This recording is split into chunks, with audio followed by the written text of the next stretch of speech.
Greetings. This is Dr. Jeffrey Scott, and I already did my weekend update, but I did it differently this week, and I wanted to come back just because there's some big things I wanted to make sure you were aware of. I'm sure you're aware of them, but I wanted to make sure anyways. So this is going to be a brief update, and I will refer you during the body of this to what I've already done so you can go look at it. And I'll have the link to the video that I did Friday night in the remarks section. So Trump bump brings a good cheer to the bulls. It was a great week. For if you were long the market, Friday was kind of softer, but really was it that bad? No. Again, my name is Jeffrey Scott, htsidoc@gmail.com. This is for education purposes only. Anything I talk about should be taken in the spirit of education and not investment advice. The intent of the video is to demonstrate the tools of top-down analysis and how I apply them. Trading involves risk. You are solely responsible for any investment decisions you make. I may own or intend to sell any stock mentioned in this report.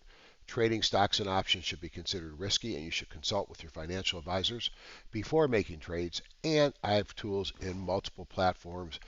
And as I like to say, when you ask me which is my best platform and which is my favorite tool, it's akin to asking me which is my favorite grandchild, and I'm not going to answer that one. Speaking of different platforms, I've been very pleased to be invited to participate as part of the Wealth Charts group, and I do a Wealth Charts morning video on stocksanddocs.com. So if you are a Wealth Charts person and all you want to do is see how I use Wealth Charts, I'll use it at the end today, but you really could go and take a look at those videos that I post in the mornings. This is what's new. I've talked about over the last couple of weeks. I started a Google group. The reason for that is I've never had a commercial need to have a mailing list. I don't want to keep a mailing list. A lot of people ask me to send them my videos when I do them at night, and even people that I was friends with, I had their videos coming back as spam, so I stopped that. So I created a Google group. You just have to go to Google Groups, just put it in the browser, find, search for top down trader, join, and then you'll just get added to the list of things that I send out. I've been really pleased. There's now been some back and forth discussions among members of the group, which is really my intent. Yes, I know Discord is a better, or might be a better vehicle for this, but to be transparent, I did a lousy job of moderating a Discord channel because I have a full-time job. I travel 3 to 5 days a week, and some of that travel has been international, so I'm not always going to be there. So it's better this way, which is more of a push, and I don't have to worry about what I'm missing because it shows up in my email. Obviously, it's past the 25th. I'm doing this on the 26th, but I thought it was a great event yesterday. Well attended, considering that I don't have a mailing list. And I talked really about my process. I used every tool that I use. So if you own HGSI or Wealth Charts or TradeStation, TradingView, Metastock, I didn't use because my app's not ready yet, or you'll soon have access to a freestanding thing that I've made called Market MRI Pro. Um, it was more about the process. Why am I a top-down trader? What are the tools that I use? What are the steps to go from is the market strong or weak? What are the leading sectors and industry groups, and how do I find the best stocks? And then something that I really like to do is, and I'm a directional trader, is to look at the 4 to 5 option trades that I like to take, and we applied it to 2 stocks. One which was a relatively modest cost REIT, and the other which was Meta. So something I would refer you to take a look at. Now, you're going to wonder, how can you get that? It's simple.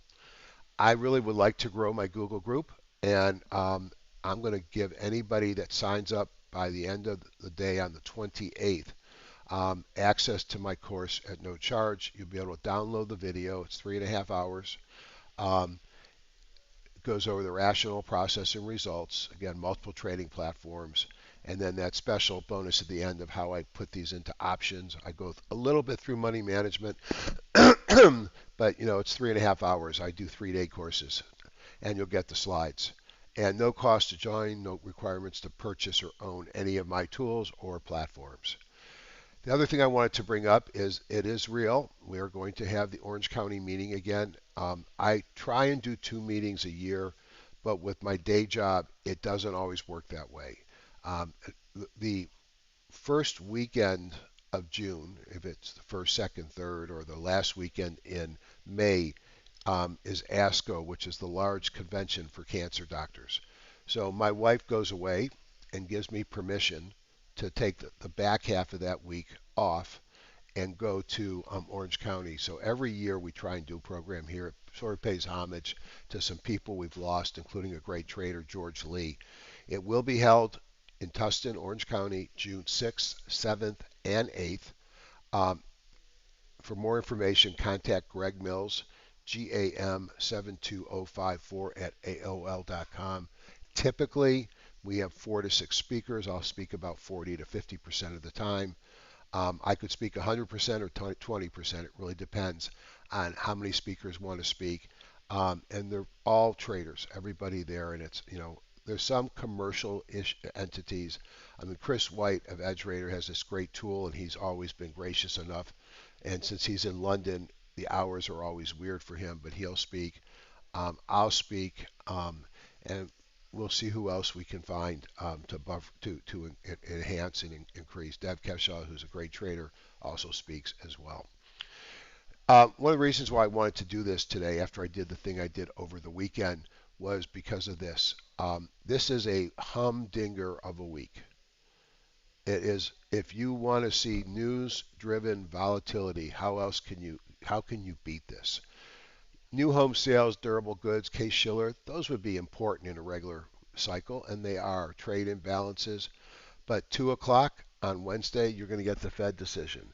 Now, I think everybody going into the election would have expected nothing to happen at this meeting, especially with the data that's come out. But boy, Trump is beating the Fed and wants the rates down. Um, I don't know. I think if it'll be interesting to see. It would be great to get inflation to come down. It's came down and it's sort of flatlined, and you've had some higher and some lower than expected. Um, Probably not deserving rate cuts, but we'll see if the Fed caves. I doubt that. I think they probably would fight it this time. And then you'll get the press conference at 2:30. Thursday you get the GDP and jobless claims, and then Friday you get Fed Governor Michelle Bowman has a chance to talk back any of the mistakes in the commentary by Powell or misperceptions by the, um, the people in the audience and us. And then we get the ever-loving PCE, which we know the Fed loves. If we do get a cut, maybe the Fed's seen the PCE and maybe it's come down. To be fair, the last CPI and PPI were considered to be favorable. The other side of the coin here, and read that thing in the lower right-hand column, right-hand corner, it's a judgment call to hold stocks over earnings dates. It is bad judgment to not know when your stock's earnings date is scheduled. This is not a fully inclusive list, but it's enough here to show you. You got AT&T before the open on Monday. I hold some of that. Um, we'll see what happens. I mean, it's a long-term hold. It pays a great dividend. Um, Boeing, you know, on Tuesday morning, and then you got Starbucks Tuesday afternoon, F5, which has been really moving well. Wednesday, ASML, high cost semiconductor. But most importantly, after hours on Wednesday, widely held Tesla, Meta, Microsoft, IBM, ServiceNow. I was looking at ServiceNow. Look at the fundamentals. Boy, is that stock valued high. And I think they're seen as a leader on the AI front. Thursday, you got UPS, MasterCard, Dow, Southwest Airlines. And oh, yeah, after hours, you got a little Apple to take a bite out of. It used to be important, Intel. And then on Friday, you got some energy stocks starting to pop up. Big week of earnings. Again, if you like what I do and you want more of me for free, and I don't charge for any of these things on the education except for live meetings, go to stocksanddocs.com on the daily basis. To be clear, I will always do one Monday morning except for extraordinary circumstances because I can do it over the weekend. And I'll typically say on that video, I'm going to be traveling the next couple of days, so I probably won't get back here to X day because I won't be able, I just can't get them done every morning. Again, think about joining my Google Groups. You get a special bonus, as I mentioned, if you join before the 28th. And onto the chart. So let me kill this thing and just turn that off. Save. And I just wanted to show you, in case you are interested, I did a longer video. I called it Trump Bump Takes SPY to All-Time High. I did this on Friday. I was starting to introduce a new tool that I have, which is called Market MRI Pro. And the reason why I developed it was I wanted my scanning to be intraday. And one of my friends, followers, and programmer sort of built it in his spare time. And then it took on a life of its own. It's taken us a lot longer to get it to market, but it's turned out to be a full-fledged platform. So we will come back to that, and I'll be using it intermittently during the presentations. Let's look into TradeStation because one of my friends, Sagar Nandi from SuperiorProfit.co, who's prolific on YouTube and Twitter, um, I just has built I mean, he's got a big program, but what piece I'm going to use with it here is just his trend lines. I love his trend lines. But on this chart, you've got a 50-day in yellow, a 17-day in green, and you got a 200-day in red. And the straight lines are Sager's trend lines. And I just wanted to show you that. And let's just flip this to weekly charts because I think Friday maybe I don't think the Friday was a big day and it was a kind of a resting day. But if you look at the weekly charts, you could see spiders have broken out of a downtrend and are probably paced to go test new highs. When I look at the Qs, they've broken out of a downtrend, probably paced to go to new highs. And you could probably even say that about the diamonds. Now, the one that's been struggling has been the Russell. And when you look at the weekly chart on the Russell, it's broken out of these little moving averages. So they're all supported underneath by the 50. They're all supported underneath by trend lines. So as much as we could be bearish here um, because of some of the breadth and things like that that people have talked about, right now the market looks like it wants to go higher. Of course, with the Fed and all those earnings news, you could say not a good time to be a betting person. If you look at the VIX on the week, the VIX was down a little bit. And more importantly, the dollar has taken a hit. Now, I've talked multiple times about, scratching my head. Why is the dollar, where is this gap from here on the UUP? And, I'm a doctor. I'm not a financial professional. I'm somebody who's been trading for a long time. And I didn't see the gap here. And this is the dollar futures. But you can see both the futures and the UUP and the dollar have come back towards support. I think there was some reconstitution of UUP, and it may have been that caused that gap. And again, I've asked people if they know the answer to let me know, and I haven't heard anything. If we look at commodities, same way. Um, Gold riding up a trend line, kind of a little breakout on Friday. Silver broke out above a trend line, kind of a doji day, not as impressive. On the weekly, I guess these are weekly. Yep, they're weekly charts. Good. If you look at oil, oil was doing great until we had drill take over the White House. And that's going to increase supply in oil and is probably going to pressure natural gas as well. And then if you look at the 10-year and you look at the 30-year and you're looking for something that's not good, in my opinion, what's not good is that we're seeing both of these going up a trend line, and both of them didn't do much in the past week, but they're still high. And I think when you want to see the markets fall, is you want to see these 10 years come down and the 30-year. But we shall see. All right. Now, and just to recap what we saw at the end of the week, I'm going to pop into Market MRI and let's look at a couple of things that I can do here. I'm going to start with the timing model. And the reason why I'm showing you from Market MRI is because, and by the way, if I'm happy to have these. I don't control the code on some of the programs my tools are in, but there's no reason why you can't have the signals right in front of you. So let's just put a year on all these charts. That's probably not enough, but it's fine. This is the WMA on a weekly chart, 30 period. This is my bongo indicator, which is my trending indicator. It has not flipped yet. Until the bongo flips to blue, you're going to remain in a sell on the spiders, on the weekly. You are in a buy in the Qs, you are in a sell on the Russell, and a sell on the weekly diamonds.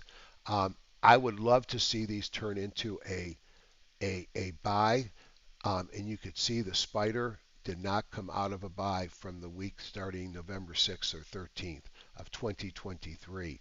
Um, I have to look at the chart here, the fact it's above, and I'll now look at the daily signals. So the weekly signals, which are the long term, still say be careful. The daily signals, which we have listed here, are all in a buy. So technically, if the weekly is telling me sell and the daily is telling me buy, it's a retracement and a downtrend.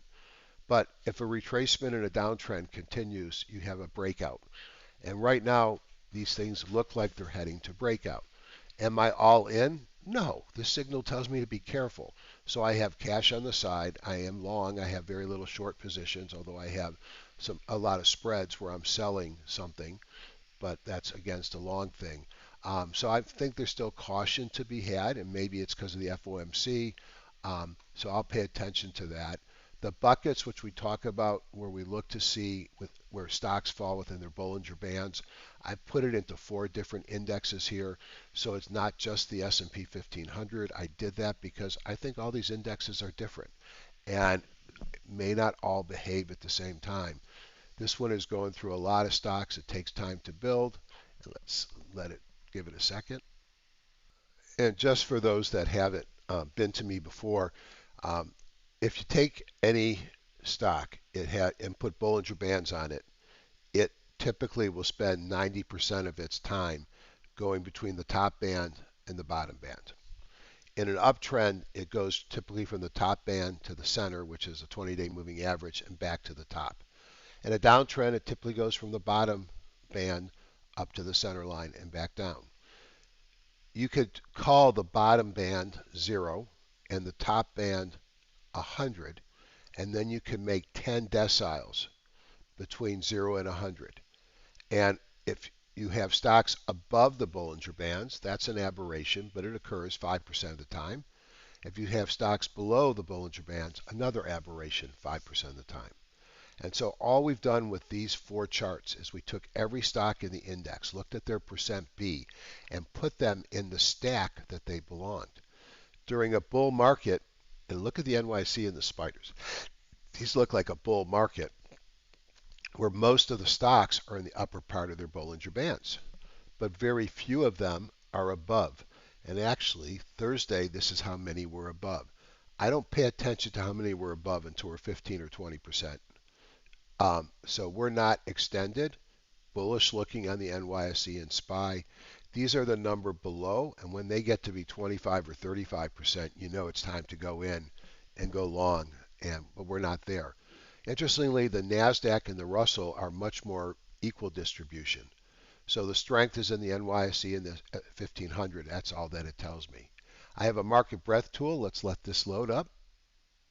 And the market breadth tool captures a lot of the indicators that I like to look at, including Hindenburg omens and stuff. And I just look at the right-hand side, and we see on Friday the NYSE had what's called the BANGO. And the BANGO is sort of a irrational exuberance to the upside. They don't occur very often, except they do when we start to get near the top of a uptrend. Is it a topping indicator? No, but if you look back here, we seem to roll over after we get the BANGO. So that's something to watch. This here is a Eureka here. This was a exuberance thing as the market started to retake the 50. That was very positive. So not a big signal here. If you look at, these are all stocks above the 17 in green, 200 in red, 50 in white, moving averages, and we've come off the lows. And yet when you get to the worst you've been in some time, it's typically a signal that the market's going to rebound. And the other thing I was going to look at here, this is a heads-up display that I have in front of me all day in the market, and it allows me to look at how, performance of the various ETFs, and we could see that diamonds, Russell, and spiders were all down about the same, 0.28, 0.29. Qs were down the worst, 0.57, and even volatility was down on Friday. If we look at 5 days though, and I think that's important, let's look at the 5-day change. You can see how strong the markets were. Remember, this was a 4-day week, so this would include the prior Friday. But the Qs 3.23, the diamonds 2.91, the spider 2.76, and the Russell 1.87. Down here, we can look at what happened at the sector level, and this is using the S&P 500 sectors. And one could see that the leading was utilities, communications, staples, and real estate. That's interesting because 3 of the 4 of those are defensive. But if you look out over 5 days, what the big winner was technology and industrials. And in fact, at the 5-day level, 4% on communications, 3.82 on tech, 3.02 on industrials. And so this was maybe a rotation on Friday, but more likely profit taking in the ones that were the big leaders, especially, think about it, big earnings week and a big Fed week. The other thing that we built in here is I took 40 some ETFs, we call it themes, and it gives us a chance to look at what are the leading themes in the market right now. Now, in the commercial version of this, which will come out probably in March, you'll be able to add your own ETFs here. But we could see on a 1-day change, cannabis, China, silver, e-commerce, social media, and the laggards were semi, uranium, oil services, aerospace, biotech, home construction. And you can look at that at any time frame here, 1 day, 5-day, 20, or 50-day. When we look at the new high, new lows in the NYSE and the NASDAQ, um, 4 different time frames, they're all positive. Those numbers are not big numbers. And then what was interesting, if you take these indexes here, I look at the number of sectors positive, industry groups positive, stocks positive, and where we are above or below the midline or the Bollinger Band. Remember, if you're in an uptrend, you're going to go between the middle and the upper. If you're a downtrend, typically the lower and the middle. And we are above the middle in all of them, although the NASDAQ is the laggard. The important thing to me was only about half the stocks were up on Friday, 48% in the 1500, 48% in the NASDAQ, and 50 in the NYSE.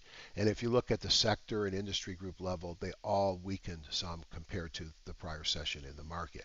Now, I hope you agree with me, but that gives you a nice little perspective of what the market is doing. Now, I wanted to look at 3 stocks that I saw on my weekend review. And so let's go into wealth charts to look at them. And first, to give you a little bit more color of why I'm nervous, still nervous about the market. When we look at the top-down indices, which is themes, ETFs of indexes, sectors, and I look at things that are above 800. I have aerospace, genomic revolution, and MLPs. That's it.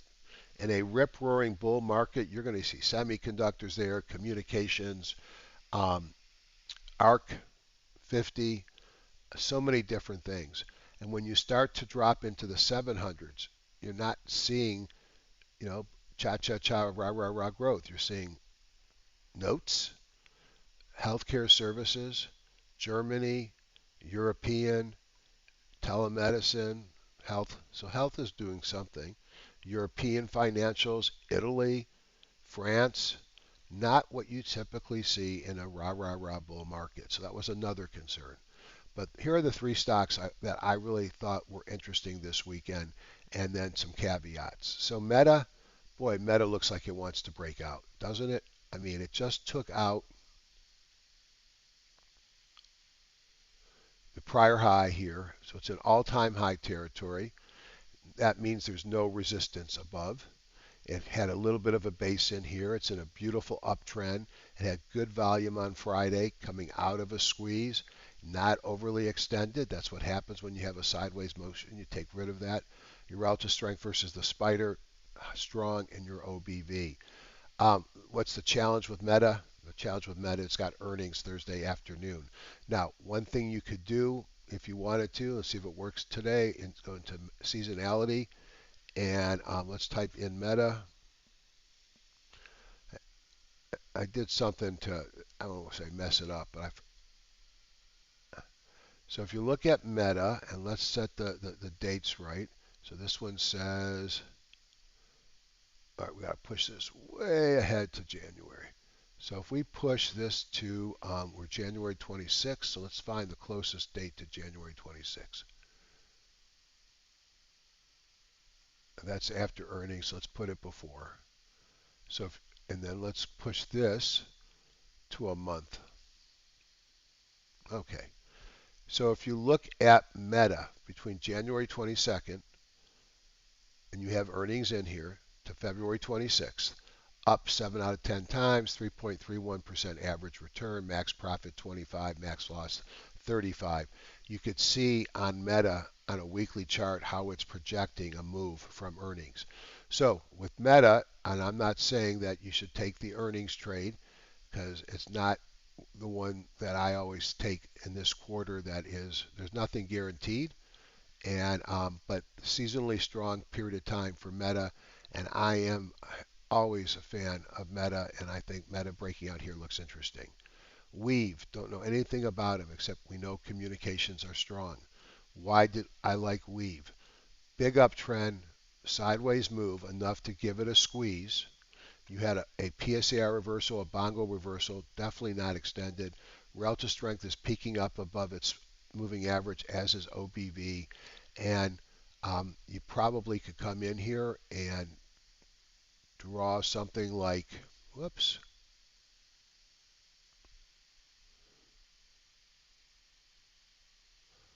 a trend line and say, hey, we just broke out of that. Low cost stock, I have no idea what they do. This is not about fundamentals, it's purely looking at the chart. And then an old standard, Walmart. We'll have to see when earnings are. And you could do the same seasonality thing, which we're going to do. And why did Walmart make my list? Because I love buying things that run up, pull back, base a little bit on support, and then break out. And if I look at Walmart, I could probably draw something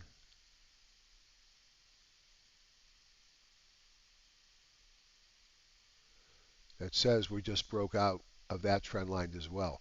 So those are three that I'm going to look at. Let's go look at Walmart very quickly in seasonality.